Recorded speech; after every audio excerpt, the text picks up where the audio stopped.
ഇതുവരെ ഒന്നും പഠിക്കാത്തൊരു കുട്ടിയാണെങ്കിലും ഈ എക്സാമിന് തൊട്ട് മുമ്പുള്ള സമയത്ത് ചില ഉടായിപ്പുകൾ ചെയ്യുകയാണെന്നുണ്ടെങ്കിൽ നമുക്ക് ചുളുവിൽ A+ വാങ്ങാം. അപ്പം നിങ്ങളായിരിക്കും ഞങ്ങളെ പറ്റിക്കാൻ നോക്കുക. അല്ലടാ, സത്യം അതാണ്. കാരണം എന്താ, നിങ്ങൾക്ക് 8ാം ക്ലാസ്സിലൊക്കെ പ്രത്യേകിച്ച് ബേസിക് സയൻസിൽ നമ്മളെ ഫിസിക്സിൽ ചില ക്വസ്റ്റ്യൻസ് മാത്രമാണ് റിപ്പീറ്റ് ചെയ്ത് വന്നുകൊണ്ടിരിക്കുന്നത്. അതെന്നെ പിന്നെയും ഇവരിങ്ങനെ ചോദിച്ചുകൊണ്ടേയിരിക്കും. അപ്പം നമ്മളെന്താ ചെയ്യുന്നത്, ആ റിപ്പീറ്റ് ചെയ്ത ക്വസ്റ്റ്യൻസ് ഒക്കെ നമ്മൾ പ്രത്യേകം എടുത്ത് പഠിക്കും. ബാക്കിയുള്ള ചോദ്യങ്ങളൊക്കെ നമ്മൾ ഇന്ന് രാത്രിക്കത്തെ ലൈവിലും പഠിക്കും. സോ ഗൈസ്, ഏതാണ് ആ റിപ്പീറ്റ് ചെയ്തുള്ള ചോദ്യങ്ങൾ? അതിലൊന്നാമത്തെ ക്വസ്റ്റ്യൻ, ഒരു കാന്തം, ഏതോ ഒരു കാന്തത്തിന്റെ നോർത്തോ സൗത്തോ ഏതൊക്കെയോ 2 കാന്തങ്ങൾ തമ്മിലുള്ള ഐ ലവ് യുവിന്റെ ഫോട്ടോ അങ്ങോട്ട് തന്നിട്ടുണ്ട്. അപ്പോഴേക്കും ഐ ലവ് യു, അതെന്താ സാറേ സാധനം? കാന്തിക മണ്ഡലം, magnetic field lines, force of attraction, ആകർഷണ ബലം, അതിന്റെ ചിത്രം തന്നിട്ടുണ്ട്. ഇങ്ങോട്ട് ചോദിക്കുകയാണേ, ഇതിൽ A ആരാ B ആരാന്ന്? A നോർത്താണോ സൗത്താണോ, B നോർത്താണോ സൗത്താണോ എന്ന്? അതിനാദ്യം എന്തറിയണം പൊന്നര മക്കളെ?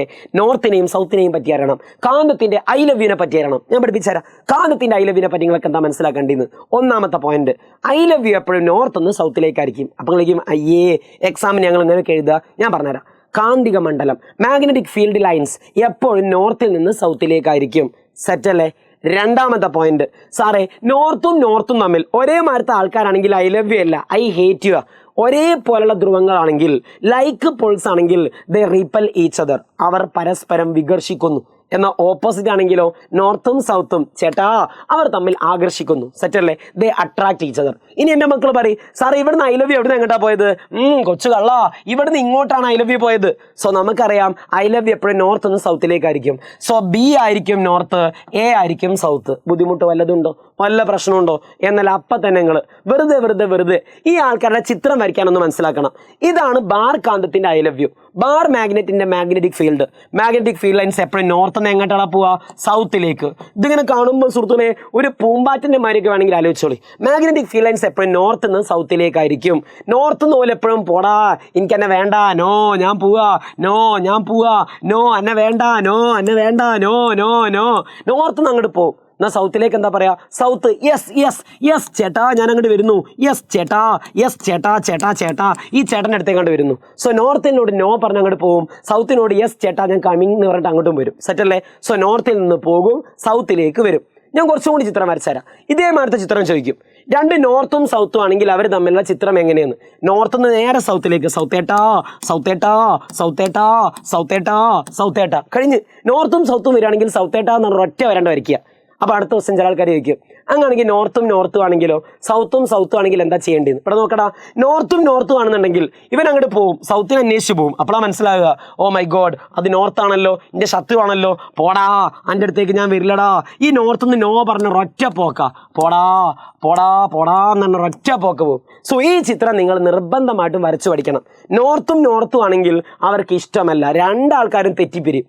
ഇനി നേരെ തിരിച്ചൊന്ന് ആലോചിച്ച് നോക്കിയാൽ, സൗത്തും ആണെങ്കിൽ എന്താ സംഭവിക്കുക? ഇതേമാതിരിയാ, വേറെ എവിടുന്നോ വരും. സൗത്തും ആണെങ്കിൽ നോർത്തും അതേ ചിത്രമായിരിക്കും, പക്ഷെ ഏരോ മാർക്ക് മാത്രം മാറും. ഞാൻ കൂടെ പറഞ്ഞ ഓർമ്മ ഉണ്ടോ? നോർത്തിനോട് നോ പറഞ്ഞു പോകും, എന്നാൽ സൗത്തിനോട് എന്താ പറയാ? സൗത്തേട്ടാ ഞാൻ വരുന്നു സൗത്തേട്ടാ. ഏരോ മാർക്ക് മാത്രമാണ് വ്യത്യാസം. സോ ചിത്രങ്ങൾ നിങ്ങൾ വരച്ചു പഠിക്കണേ. നോർത്തും സൗത്തും ആണെങ്കിലും നോർത്തും ആണെങ്കിലും ഞാൻ ഇപ്പം പറഞ്ഞ ചിത്രങ്ങൾ വരച്ച് പഠിക്കണം. വരച്ച് പഠിക്കുക എന്ന് പറഞ്ഞാൽ വരച്ച് പഠിക്കണം. സിമ്പിൾ ചോദ്യടാ. അടുത്ത ക്വസ്റ്റ്യൻ എന്താ? ഏത് കണ്ണാടിയാണ് എപ്പോഴും നിവർന്നതും ചെറുതുമായ ഫോട്ടോ തരുന്നത്? ഏത് കണ്ണാടിയാടാ എപ്പോഴും ചെറിയ ഫോട്ടോ തരിക? ആദ്യം എനിക്ക് കണ്ണാടിനെ പറ്റി ഒന്ന് അറിവുണ്ടാവണം. ഞാൻ ആദ്യം പറഞ്ഞുതരാം. സമതല ദർപ്പണം എന്ന് പറഞ്ഞ കണ്ണാടി ഉണ്ട്. ഇതിന് ആൻസർ കോൺവെക്സ് ആണ്. അവിടെ നോട്ടെ, ഞാൻ 3 കണ്ണാടിനെ പറ്റി ഒന്ന് പറഞ്ഞുതരാം. അവിടെ നോട്ടെ. ആദ്യം മനസ്സിലാക്കേണ്ട കണ്ണാടിയാണ് പ്ലെയിൻ മിറർ, സമതല ദർപ്പണം. ആരെങ്കിലും ഒരാൾ പ്ലെയിൻ മിററിന്റെ മുമ്പിൽ പോയി നിന്നിരിക്കുക, സമതല ദർപ്പണത്തിന്റെ മുമ്പിൽ പോയി നിന്നിരിക്കുക, എപ്പോഴും ഓൻ്റെ അതേ വലുപ്പമുള്ള ഫോട്ടോ ആണ് തരിക, എപ്പോഴും സെയിം സൈസുള്ള ഇമേജാണ് തരിക. അപ്പം ഞാൻ ചിലപ്പോൾ കൂടി ചോദിക്കും, ഞാൻ ഏതോ ഒരു കണ്ണാടിനെ മുമ്പിൽ പോയി നിന്ന്, ഞാൻ മുമ്പിൽ പോയി നിന്ന സമയത്തും ബാക്കിൽ പോയി നിന്ന സമയത്തും സൈഡിൽ പോയി നിന്ന സമയത്തും എപ്പോഴും ഇതിൻ്റെ അതേ വലുപ്പമുള്ള ഫോട്ടോ ആണ് കിട്ടണമെന്നുണ്ടെങ്കിൽ അതേതായിരിക്കും കണ്ണാടി? സമതല ദർപ്പണം, പ്ലെയിൻ മിറർ. എന്നാൽ മക്കളെ കേട്ടോ, ഇതാണ് നേരത്തെ ചോദിച്ച ക്വസ്റ്റ്യൻ. ആരെങ്കിലും ഒരാൾ റോഡ് സൈഡിലൊക്കെ കാണുന്ന കോൺവെക്സ് മിററിന്റെ മുമ്പിൽ പോയി നിന്നിരിക്കുക. ഒരാൾ കോൺവെക്സ് ദർപ്പണത്തിന് മുമ്പ് പോയി നല്ല പ്രത്യേകം കാര്യങ്ങൾ, നിങ്ങൾ അതിൻ്റെ അടുത്ത് പോയി നിൽക്കുകയാണെങ്കിലും ദൂരെ പോയി നിൽക്കുകയാണെങ്കിലും നിങ്ങൾ ഉണ്ടാവും പാവം തക്കുടു ആവായിട്ട് ചെറുതായിട്ട് ഇങ്ങനെ ഉണ്ടാവും. നിങ്ങൾ ചെറുതായിട്ട് കാണും. ഏത് കണ്ണാടിൻ്റെ മുമ്പിൽ പോയി നിൽക്കുമ്പോഴാണ് നിങ്ങൾ ചെറുതായിട്ട് കാണുക?